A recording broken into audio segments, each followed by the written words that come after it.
Guys, what it is yo girl Cadillac. I'm Cadillac Dixon. I'm the drama like prison wife. I'm the legally blind artist that is rapping and painted for justice, hoping to see justice before it all fades to black. Yeah, it's your girl Cadillac. So I messed up a few minutes ago. This beeping. Oh my gosh. I'm sorry. It's a weather alert, and I cannot get that to cut off on my aunt's phone. So if you hear that, that's what that annoying beeping is. Okay, so I just put out a video saying the American dream for Black people is a lie. Yeah, baby, it is. It is. I am the average run of the mill Black person, Black woman, and my simple dream is to have my husband have his freedom that he should have had, that he was born to have, yet they've deprived him of that.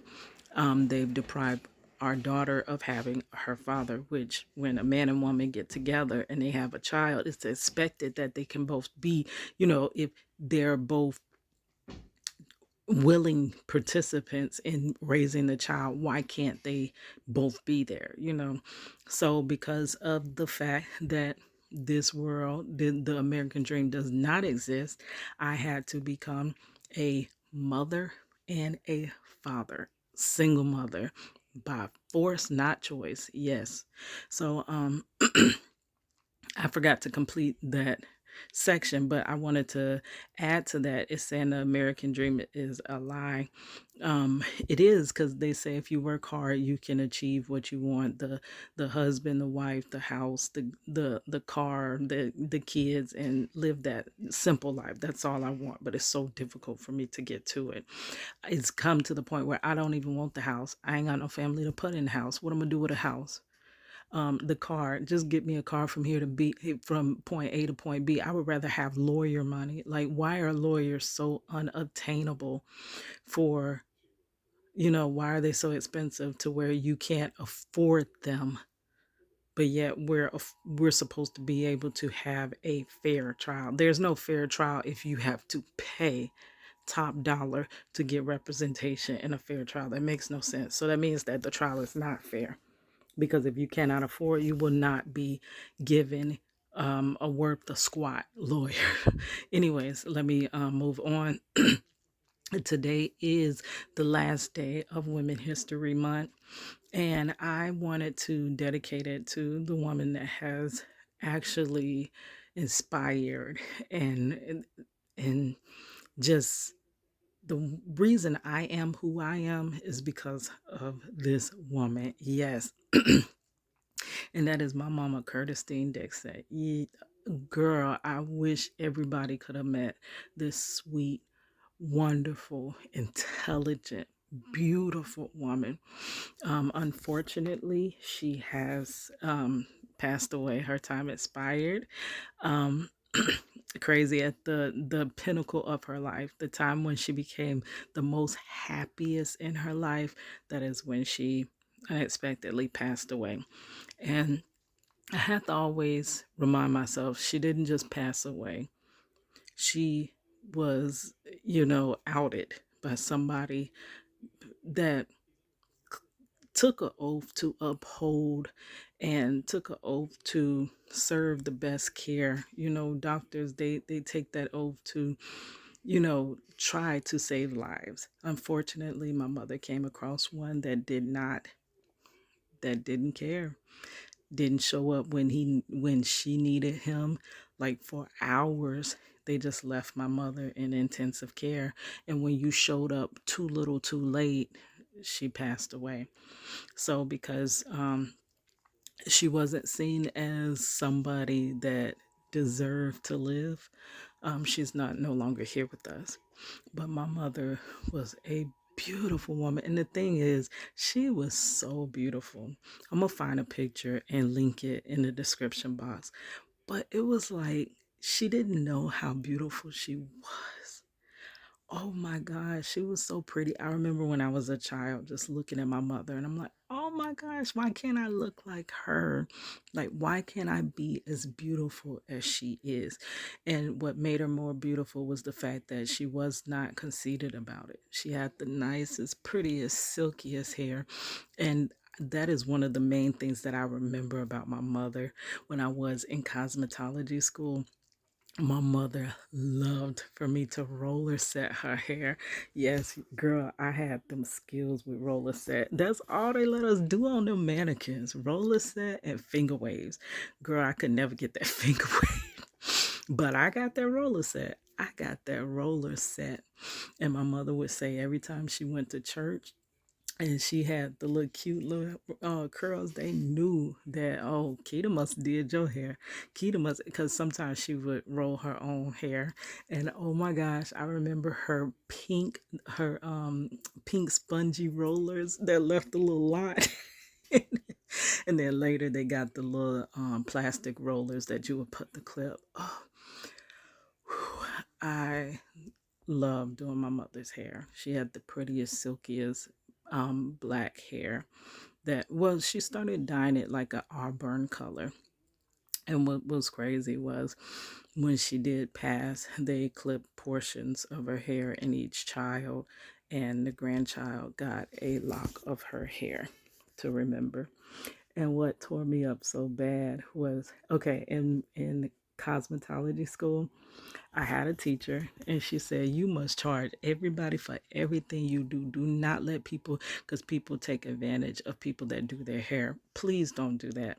Please don't do that. If a person does your hair, pay them what they deserve. This is why I'm riddled with carpal tunnel and cannot, it is so challenging and hard to even work for me, because years of doing people's hair and just taking less than, and then later you have these hands that are messed up, and you're wishing that you had have gotten some type of compensation for now your hands no longer being able to be utilized in the manner that you know they were before. Like, I used to can braid beautiful braids, I used to do these beautiful hair sculptures, and now, because it was people trying to get over on me. Girl, I can go off on a whole rant. I need to do a whole video about that. How people did me wrong while I was doing hair.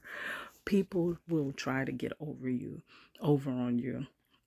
And even in graphic design and art, I've been burnt too. People try to get over on you. They want your product, but they do not want to pay for you, the artist or the cosmetologist. So my teacher was like, girl, don't do nothing for nobody. Like, when they trying to jip you, you must make everybody pay except for your mama. Always do your mother hair. Do not ever. So I kept that in my heart. And the thing was, my mother would love for me to do her hair, but she stayed up so late because she was in school. She was a Sunday school teacher as well.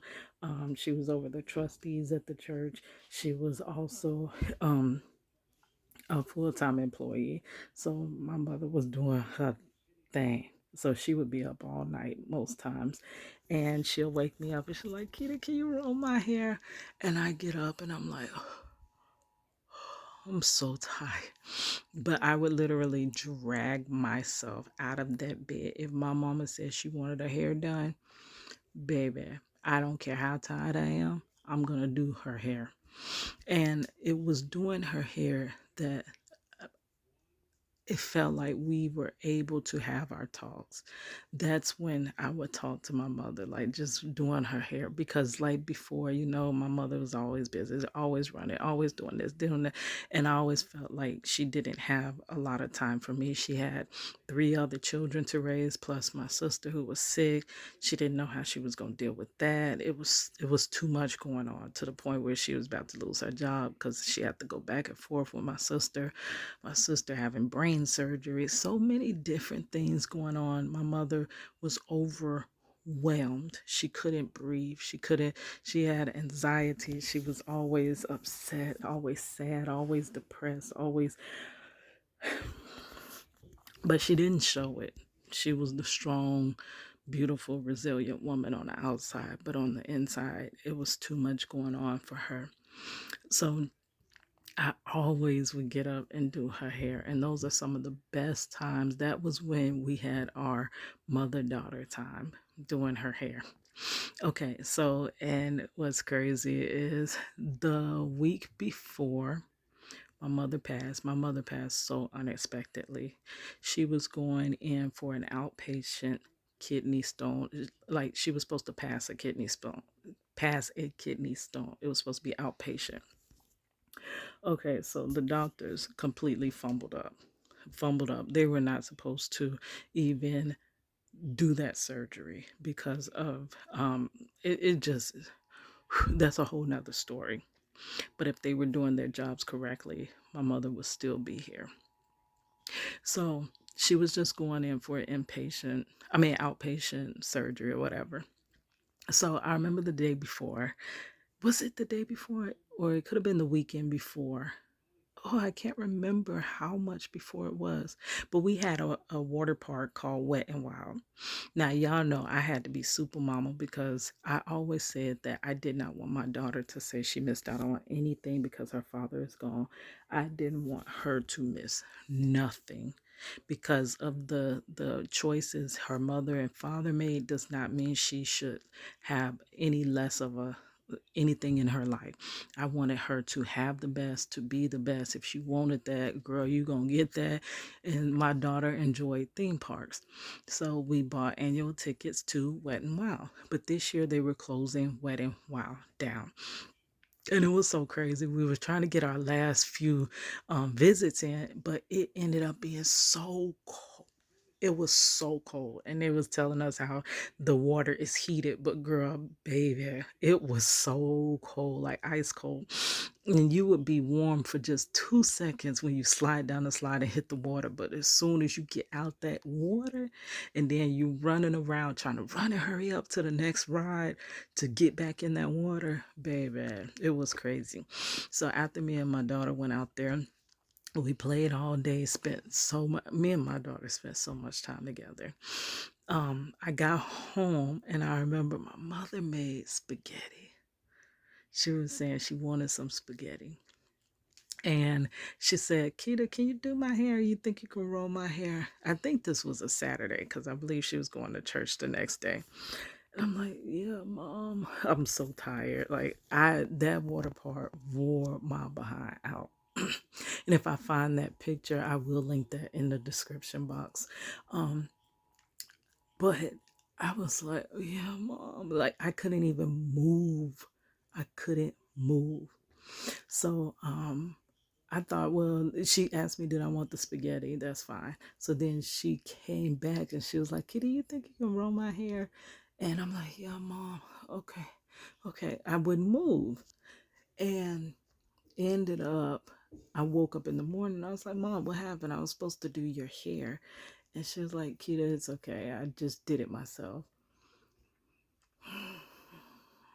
One of the things that really bothered me when my mother passed away, it was just days later that she went to her outpatient surgery. And the only thing that I could think of when she first passed, well, first I had to rub her hands. I wanted to remember how her hands felt. Then I went to rubbing her feet because I wanted to remember how her feet felt and how they look. I want it etched in my brain so that I can always remember. Like even with my grandmother, I'm starting to like the memory of how she exactly looked is kind of fading and I don't want that to fade. So I wanted to literally take in, and then I started to rub her silky hair, and all I could think of is I was supposed to do her hair. I don't know why that's what I reverted to, but I think because those were the times that we spent the most time together and we did the hard talk. Those, and then also when we would go walking, we would walk every now and then. So I just couldn't believe. So I took my hands and just rubbed through her hair, silky hair. I was like, I was supposed to do her hair. It just broke my heart that I didn't do it. The one time that I didn't get up for her, now she's gone. Like, oh my gosh. But my mother was awesome. She was on cloud nine. Do you know my mother went back to school at 48?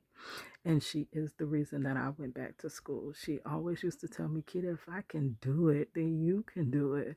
Like, I used to help her with her homework, and she'd be like, Kita, you are so smart. You can do this. Why don't you do this? And I was just scared. I had roadblocks in my mind. I always felt like I wasn't good enough. I wasn't smart enough for college or anything like that. But I literally helping her every week, turning her homework. And she's like, Kita, you know that paper you helped me with? I got an A.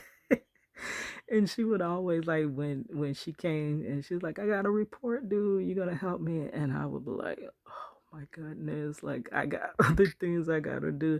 And she would always tell me, Keto, one day you're gonna wish you had helped me. But I think she was just at that time trying to get me to help her or whatever. But now I am glad that I did help her with a lot of her um assignments, her writing assignments, especially because I'm a great writer. Um, so at 48, my mother went back to school and she just started graduating and graduated. She got in school and she finally found herself. She always wanted to be a scholar. I kind of in my mind thought that growing up, like basically, like I'm the reason she couldn't achieve her dreams because she always wanted to go to school, but yet she had me. So that kind of put her out of school. And I did find paperwork where she tried to go back to school shortly after having me, but then it would always be her dream. Like she always talked about going back to school. And then she finally did it when my youngest sister was almost through high school. She had said that she wasn't going to go until she was finished with high school. But if she had did that, she never would have went back. But when she went back, she found herself. She loved school. My mother was very business savvy, had everything set up. I have a bank account and had one since I was a kid because of my mama. And even the time when my identity was stolen and no bank would offer me anything because my mother set me up a bank account as a child. I had a bank account. My mother was so, oh my God. So she majored in business. She graduated um, again and again and again. And at age 53, on Halloween 2015, she graduated with her master's. She was about to go back with her to get her doctorate. And all my mama wanted, she said she wanted to go back and be a professor. She wanted to be Professor Dixon. And she also wanted a Chick-fil-A. She wanted to buy a Chick-fil-A franchise so that all of her girls will always have a place to work. I got a story about Chick-fil-A, how they, oh my goodness, you expect the best service, but them folks, they hurt my heart so bad how they treated me. And to know that that was like the legacy, a part of the legacy of my mother, that truly hurt my feelings. But I'll do that video separate. But that's all she wanted. So we literally watched her walk across that stage. She was glowing. She was so happy. She had just celebrated, I don't know how many years at her job, AT&T. She worked there for a long time. And she was upon retiring from AT&T, but finally going into what she wanted to do in life. Age 53, she had the outpatient surgery and passed away. So crazy. It's like I seen her so happy. She was so happy, so proud of herself. She actually graduated with one of my little sisters. She was graduating college, and my little sister was graduating high school. Um, my mother did so much. It's hard to even, like, I would have had to really sit down and plan this. Like, my mother was even a sewer, like a seamstress. When I was a kid, I remember she always made me and my older sister, she would make us clothes and stuff like that. She'd buy the patterns. My mother was always, she wasn't like as creative. You know, I got more of my creativity from my father. He is a construction worker, but my mother was creative as well. Always coming up with new inventive ideas and things like that. But yeah, I miss her. I truly miss her. And I felt like when me and her were finally getting to know one another because I was the oldest. I was basically expected to be like the second mother. But when we were really getting to know one another for real is when she passed away. So crazy. Yeah.